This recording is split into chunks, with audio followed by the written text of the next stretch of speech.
So I leave it back to the organizers of the unconference, or unorganizers maybe. Then. Well, right. Really great to see you. It's good seeing you. Hopefully I get to see Paulo too. Yeah, he should be around somewhere. Oh, there he is. Come over, Paulo. I can't play the trick anymore, I guess. because he gave me some 2 sentences and to see if it triggers anything. I should have said something like, "I love this business." Yeah. And nobody tells me it don't fit. Yeah, those are great Paulo quotes. Hey Ron, how's it going there? Wait a second, Hey, I have to squeeze down. Everything under control? Everything's under control. We're riding like a circus pony. All right, exactly. Okay, we have a lot of people here, very interesting to hear what you're going to tell us. And so I'll give back the mic to the organizer here, and I'll talk to you later. Ciao. All right, Paulo. Ciao. Okay, I guess everybody's is back in. First of all, thank you very much for joining us and sorry to everyone for causing all this. Oops, it's dropped out again. No, there he is again. For causing all these troubles. Yeah, I guess I don't need to introduce much because everybody knows probably that you flew on STS-124 to deliver TiVo and spent a lot of time on the ISS during Expedition 27 and 28. But since we have some, quite a lot actually, Earth scientists, probably another interesting topic to talk about is the fragile Oasis that you put into existence. And yeah, so without no further ado, please, I hand over to you. Oh, okay. Do you want to open up for questions, or I mean, I could tell you the fragile Oasis story if you want. Is that the way you want? I know this is an unconference, so it's supposed to be completely unstructured, right? Right. So. And that's what we do all day. No, you, please go ahead. Talk about anything you like. People just listen, and then afterwards we have room for questions, and I pass on the mic. Okay, so when I flew on Discovery in 2008, it was an incredible experience, and looking back at the Earth and being in space and being on the space shuttle and the space station, it was just really an incredible experience. And it was a little bit frustrating in a way, though, because I didn't really have a way to share the experience real time. And when I came back from that mission, I was fairly quickly assigned to a long duration mission, and I knew I was going to have almost 6 months on board, and I wanted to have a platform that I could basically share the experience, but not only share the experience, hopefully try and bring people along, not just as spectators, but as fellow crew members, crewmates. And so we started this initiative called Fragile Oasis at fragileoasis.org. And one of the things that we wanted to do through that initiative is to use this perspective we have of this planet, the perspective that we have when we look back at the Earth from space, and to hopefully use that to inspire people to go out to make a difference, to make the world a better place. And when we started, social media really hadn't, it wasn't as prevalent as it is now. And so that was, what we saw was the primary platform. But since then, social media really has taken off, and I'm sure Paulo has spoken about this, and Krista as well, on the just incredible,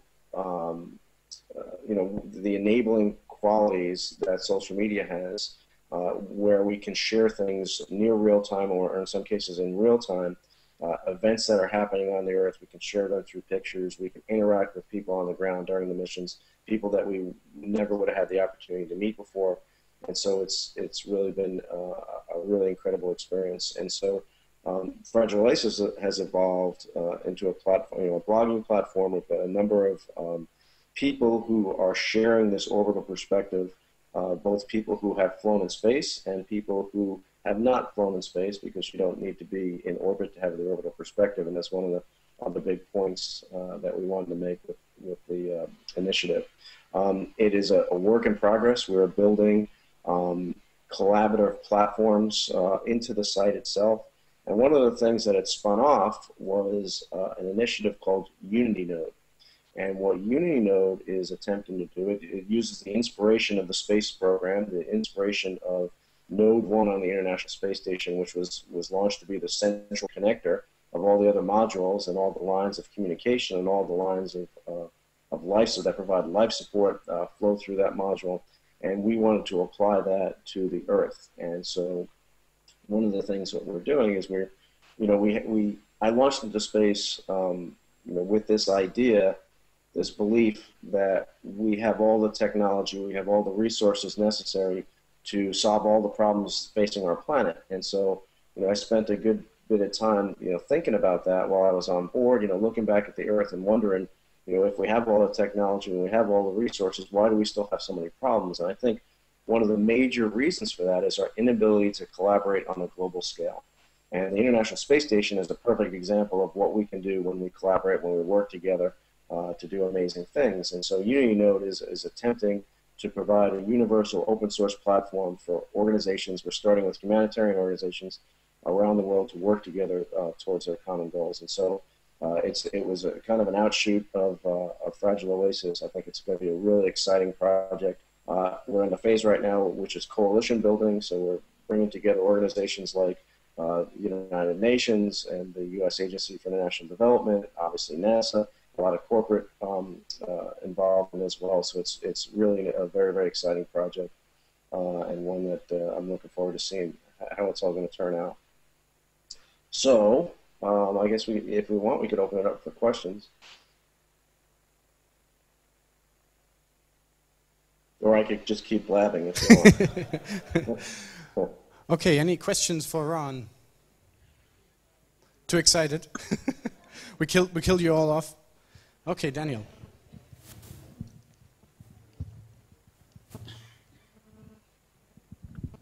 Hi, my name is Daniel Skook. I'm just wondering how important is it to have, you mentioned it's kind of a collaboration between those who have flown in space and those who have not. What are some of the things that those who have not flown in space, what are some of the things specifically they're doing to get this platform going? Well, that's referring to Fragile Oasis. We do have bloggers on board that, or bloggernauts as we call them, that have not flown in space, but they all bring a unique perspective. We have someone named Amanda Linhut, who founded the Global Enrichment Fund, and she was a hostage in Somalia for about 400 days. She was captured there and treated very, very poorly, as you can imagine. And after she was released, she dedicated her life to going back to and trying to solve the problems that Somalia face, and started this organization. And so she has a very, very unique perspective. We have some musicians on board that, through their music are trying to reach out to people and basically share our interconnectedness, to share our shared humanity, to try and inspire people to work together to overcome our challenges. So we have a bunch of people on board that really bring a different, unique perspective to what we're doing.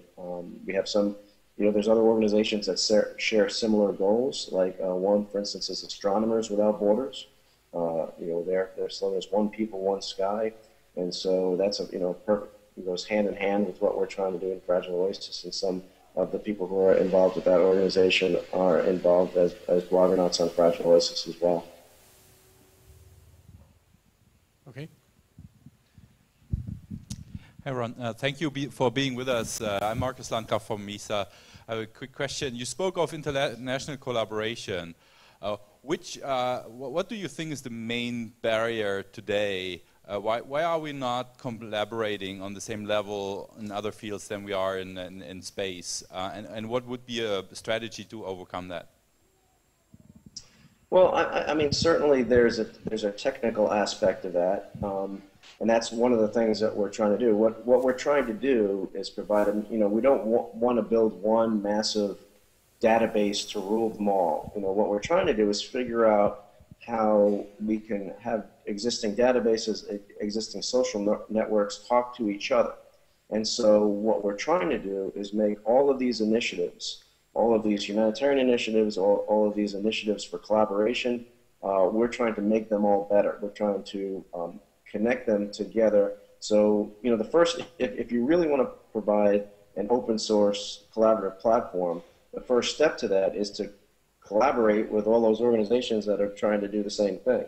And so that's what we're doing. And so I think, you know, to answer your question, I think that there's a technical aspect of that.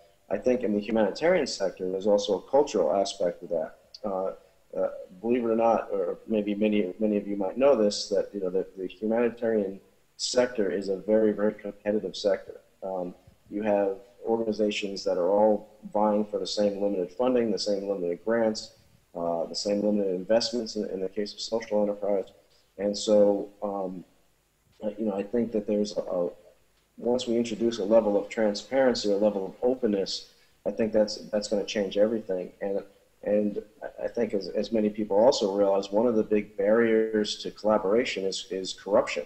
And it's unhealthy competition, it's secretive dealings, and it's all those type of counterproductive activities. And, you know, we've always had that, and I think, you know, there's been many different initiatives to try and overcome that. And I think attacking that head on is going to be a very, very difficult problem.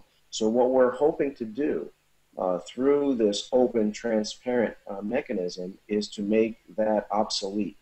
So in other words, I believe that true, open, transparent collaboration will be an incredible economic engine, and will fuel tremendous economic growth. And those people that are involved with, you know, unhealthy dealing, corruption, all of those things will see themselves being left behind, and they will have to take on a much more collaborative mindset, a much more cooperative mindset, a much more open and transparent and honest mindset in order to keep up with the economic growth that I think open collaboration will provide. So maybe a long answer to a short question, but I think those are some of the barriers that we face, and those are some of the things that we're trying to do to overcome them. So great question.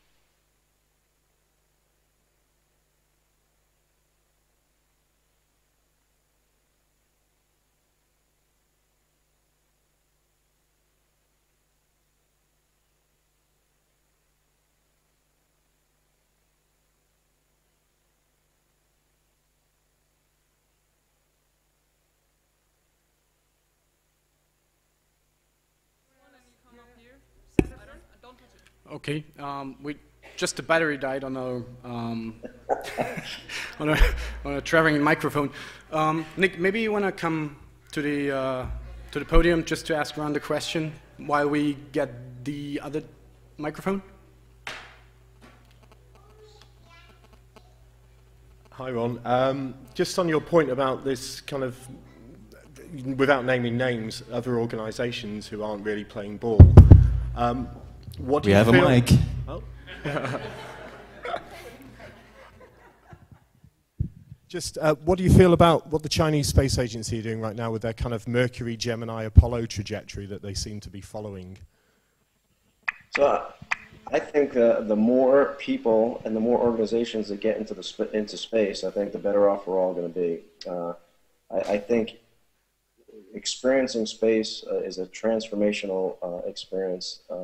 And I think, you know, I really hope that, you know, in the next 20 years, flying in space is as commonplace as flying on an airplane. And I think the more organizations, the more corporations, the more government agencies that get involved with space exploration, the better off we're all going to be.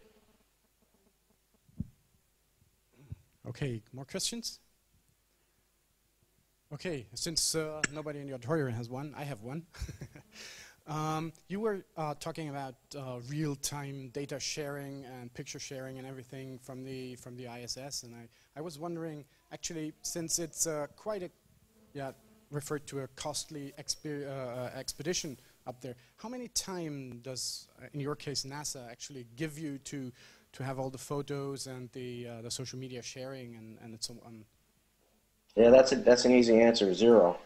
So all the pictures that we take, all the social media outreach that we do is all in our free time.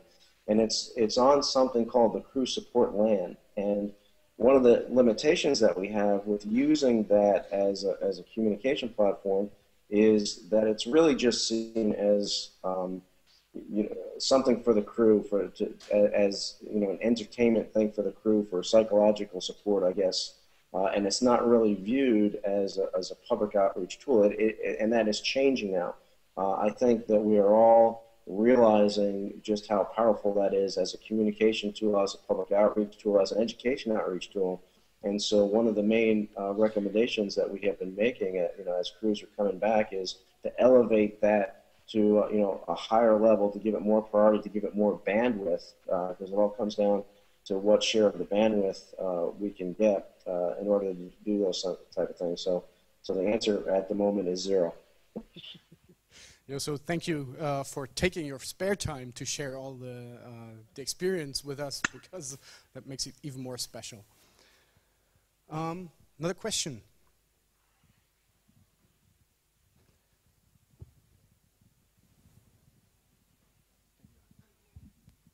Hi Ron, it's Space Kate here. I was just wondering, you were talking about how important international cooperation is and what great steps have been taken with the International Space Station in that regard. Do you think we'll ever see an International Space Agency?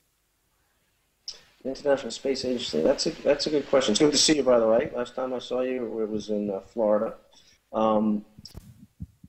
Yeah, I think, the answer is I don't know. I think that would be a wonderful thing. I think the bolder the objectives that we're trying to achieve, the more important it is to have true international collaboration. And we operate as a there's been a lot of growing pains in our international coalition, to get the International Space Station built and all the stuff that we've done, and we've really come to the point where I think we're operating as a finely oiled machine. It's really been a wonderful experience to be part of that and to see how everybody is so fully integrated in what we're doing. So the next step to that would be to have an International Space Agency, which, honestly, that's the first time I've ever heard that as a suggestion. I think it's an interesting suggestion, and I'm not sure, if that will come to pass or not. Obviously we'd have to weigh the benefits and the challenges and see how it turns out. But that's a great suggestion. Okay, thank you. I just got another question relayed to me. If you have any suggestion of what we in Europe could do to spread the word on public outreach and anything that fosters the thought that you put into the fragile Oasis. I'm sorry, I didn't hear that. I'm sorry. Oh, you didn't hear that? Okay, I try to repeat that. A question has been asked to me: what we in Europe could do to foster more on the public outreach side for ideas like the one you had with Fragile Oasis?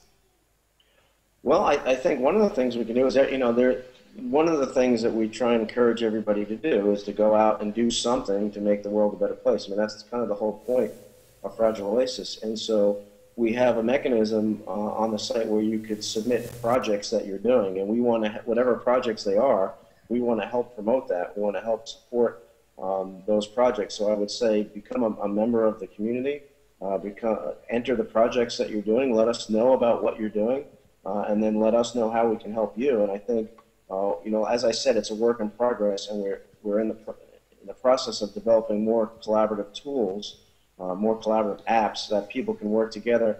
And the idea is that we will bring together people with the same objectives and the same goals and have them work together and not have duplication of effort, and have greater efficiencies and things like that. And when Unity Node is launched, that Fragile Oasis you could almost view as an app that would be connected to Unity Node, just as many other initiatives would be connected to Unity Node, to try and give it a connection, a connection to the global community is really kind of what the goal is. So and submit ideas for blogs. We'd love to have people telling the stories and writing and helping us, get the word out that we're all riding together through the universe on the spaceship that we call Earth. And if there's blog posts that you want to submit, we'd love to get those as well. Okay, great. Thank you. So unless there's any other important question, oh, up there.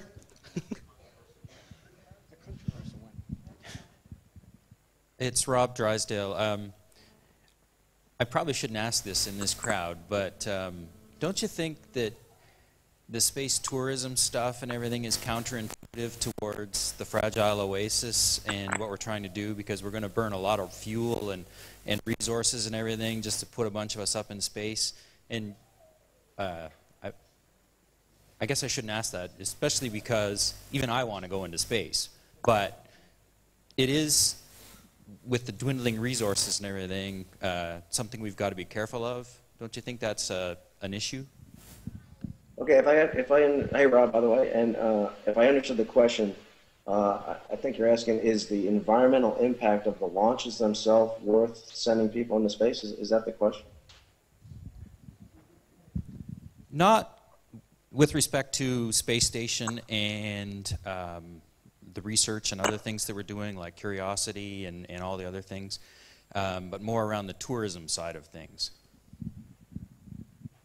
Yeah, I don't think, in the big scheme of things, the environmental impact of the launches, even for the tourists or anything else, is. I mean, obviously, we need to make our transportation to space as environmentally friendly as we can, and hopefully we're able to do that.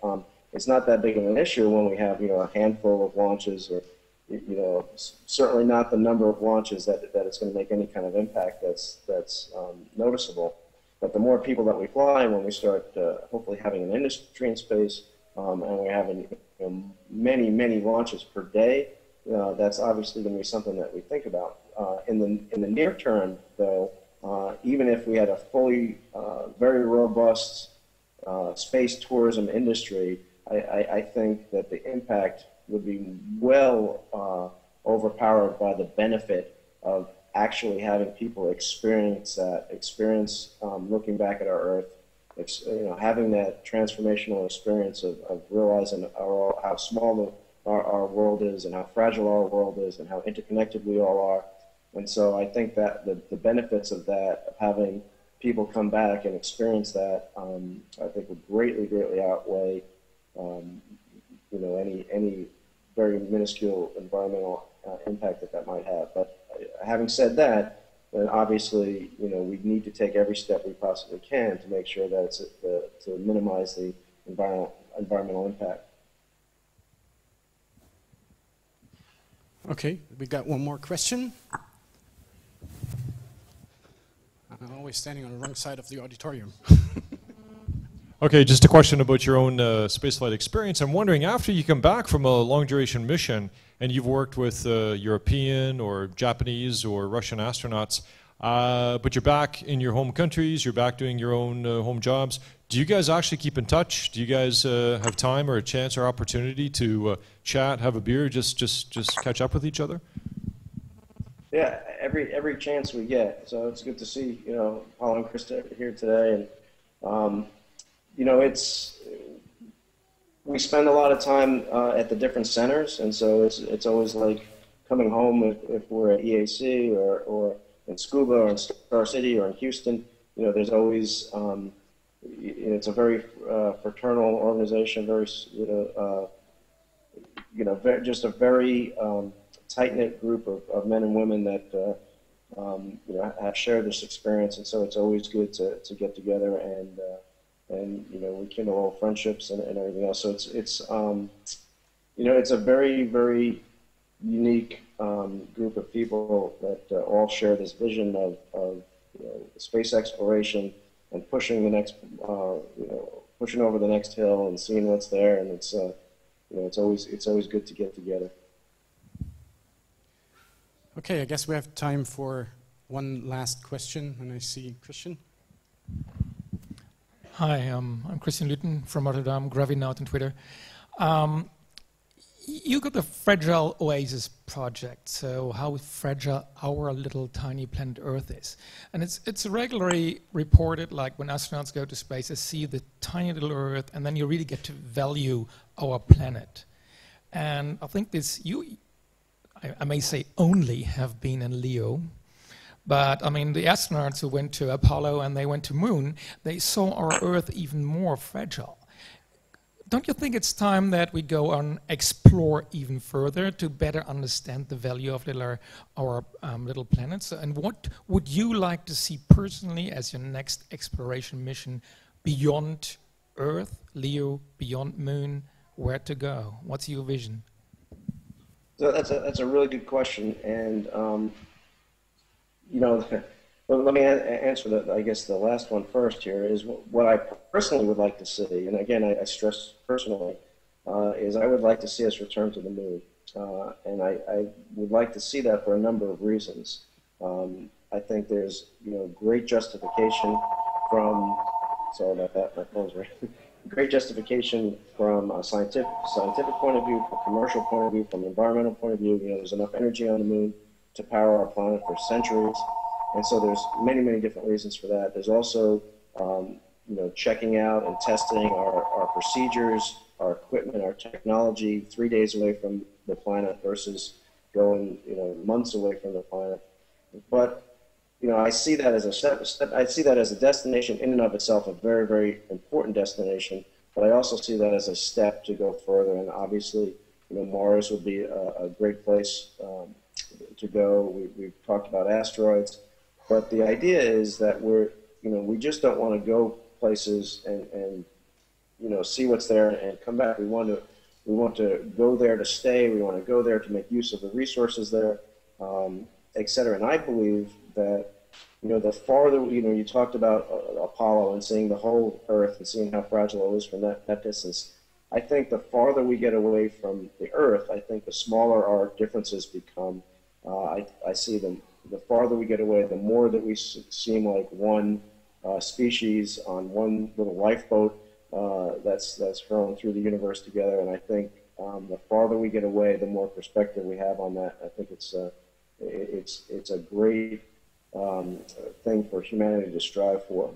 And of course, you have all the other benefits that go along with that exploration, not just the spin-offs, which we could spend many hours talking about, but also the direct, tangible benefits from things like the research that's being conducted aboard the International Space Station. And this is unique research that can't be conducted anywhere else on Earth. It's an incredible investment in our future, and it's an incredible investment in humanity.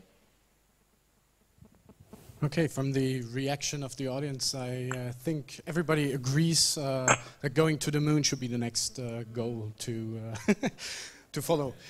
Okay, thank you very much for your time. That's my pleasure.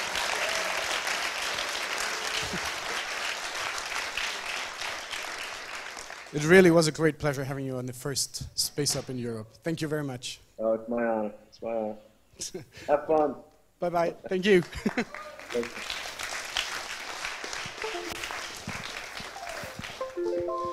Okay, glad that this worked out finally.